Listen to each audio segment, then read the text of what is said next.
Our rules are simple, but the challenge is great. All dinos will be explored in this challenge, but only reasonable underdogs voted on by the community will be considered for grading.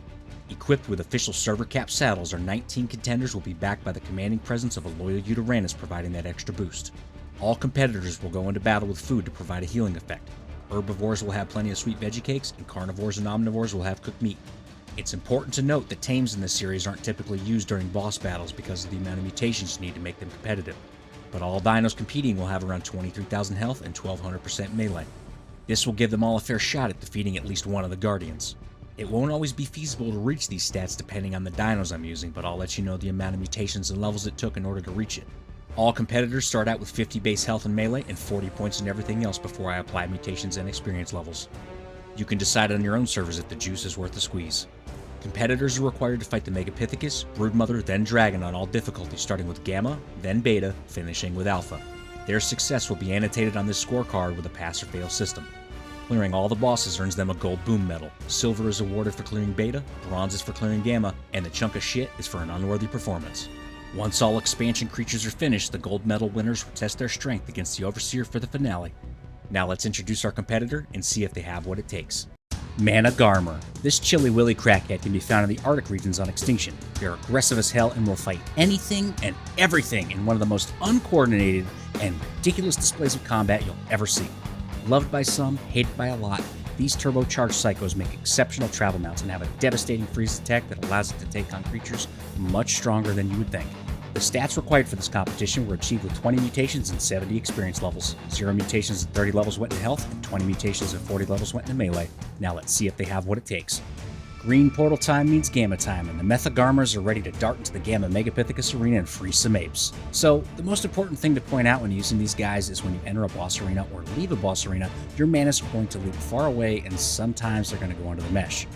I thought that they might jump into the death hole in the megapithecus arena, but to my surprise, they didn't. That doesn't mean they never will though, so be prepared for that. I envisioned these fights never ending and the Managarmr not landing much damage, and I was pleasantly surprised that they actually put out some decent damage.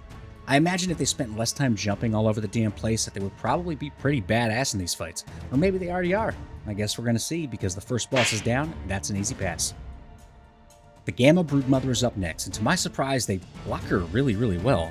When I use a creature that doesn't pull aggro from Commander Utes, I typically like to try to block the Broodmother and the Megapithecus and have them attack the dragon from the back while I tuck myself under his armpits. It's made it so that some creatures I've used in these challenges do far better than they probably should. The Gamma Broodmother isn't all that difficult, but I think it's an important fight to pay attention to.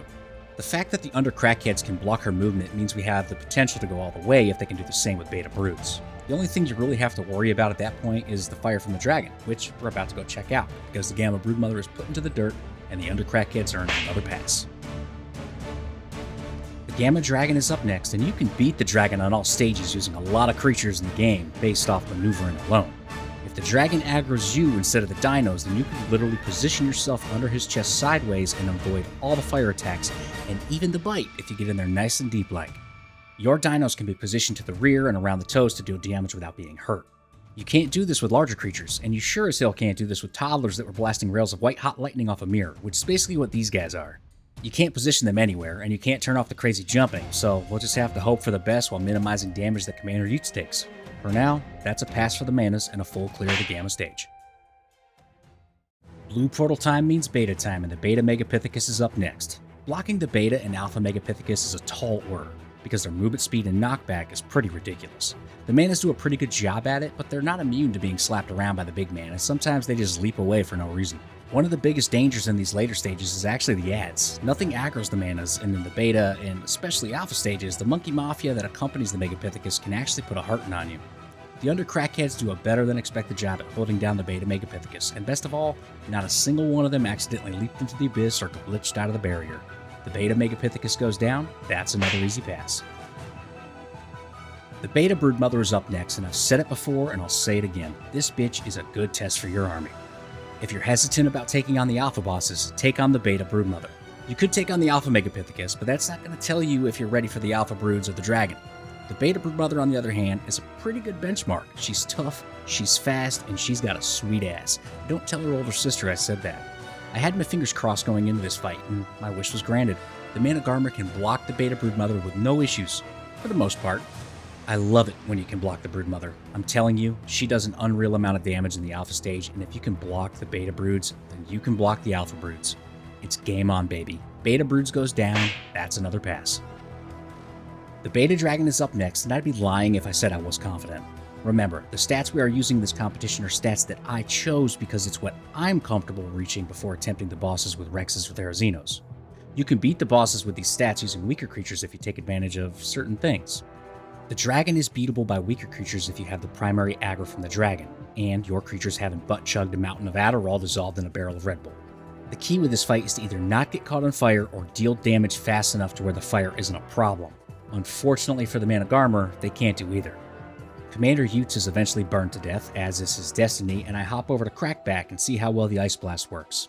Not good enough, because eventually all the manas are dead and I'm murdered by the dragon's minions. That's a fail.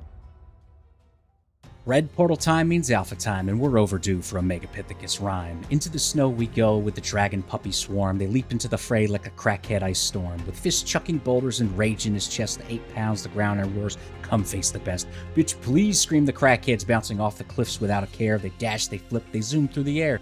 Their breath formed icicles all over his fur, but the big man was too tough and moved like a blur. His power is great and his knockback a pain, but none of that matters when manas begin to rain. Blow after blow and shot after shot. The manas laugh at the megapithecus and scream, "Is that all you got?" The big man lunged full of wrath, but couldn't get past the manas. Now do the math. He tried and he fought, but the manas' balls are made of brass. The megapithecus is shattered. The manas earn a pass. It's been a few weeks and things really seem to be getting better with Mama Broods. We're putting a lot of the turmoil and toxicity behind us, and we actually had a successful date the other day. I brought her to Earth with me and we ate at this ranch near a racetrack in the desert, which was actually pretty cool. The meat he served tasted familiar, but I didn't really ask where it came from. I was too fixated on Mama Brood's cleavage to concentrate on anything. I don't even remember who won the race. I'm just glad things are getting back to being normal. Somewhat. After the date, we went back to her cave to wind down for the night, and she mentioned that she wanted to try something new. She said, "We've tried all sorts of wild things in the past," and which is true, from time to time, the penguins greased up with butter, the element-powered jackhammer I stole off that construction crew. We've tried a lot of things. Needless to say, there's never a dull moment in Mama Brood's lair. Today, she looked me dead in the eyes and said, "I want you to shoot ice up my mud cannon." I said, "Bitch, what?" She said, "You heard me. That's what Manny used to do before he was locked up again. Why you gotta bring up old shit?" I demanded. "Can you go longer than 5 minutes without bringing him up?" She said she can't help but miss what she can't have, and she's got a point. It doesn't change the fact that I'm pissed about it, so I brought some high-powered ice-blasting maniacs for her lair and let them know exactly what to do. Create an airlock around her stink wrinkle and let it rip. I want that meat donut frozen solid so she can never sit right again. Talk about your ex when we're about to get intimate. I mean, what the hell, man? The manas did the deed and shut her south mouth up for good. That's a pass. Heading over to the scoreboard, the Managarmrs are awarded a bronze boom medal for clearing the gamma stage. That's 2 in a row that have taken out the alpha broodmother but fell to the dragon in the beta stage. It goes to show you that each boss requires a different approach. The Managarmr is a unique creature and it definitely has a lot of utility besides what you've seen here. These past 6 weeks have been an absolute wild ride, and I thank all of you for sticking with me. There's plenty more to come on the horizon, so be on the lookout for something new. If you're new to the channel, consider subscribing to help this community grow. Thank you so much for watching, and I'll catch you on the next one.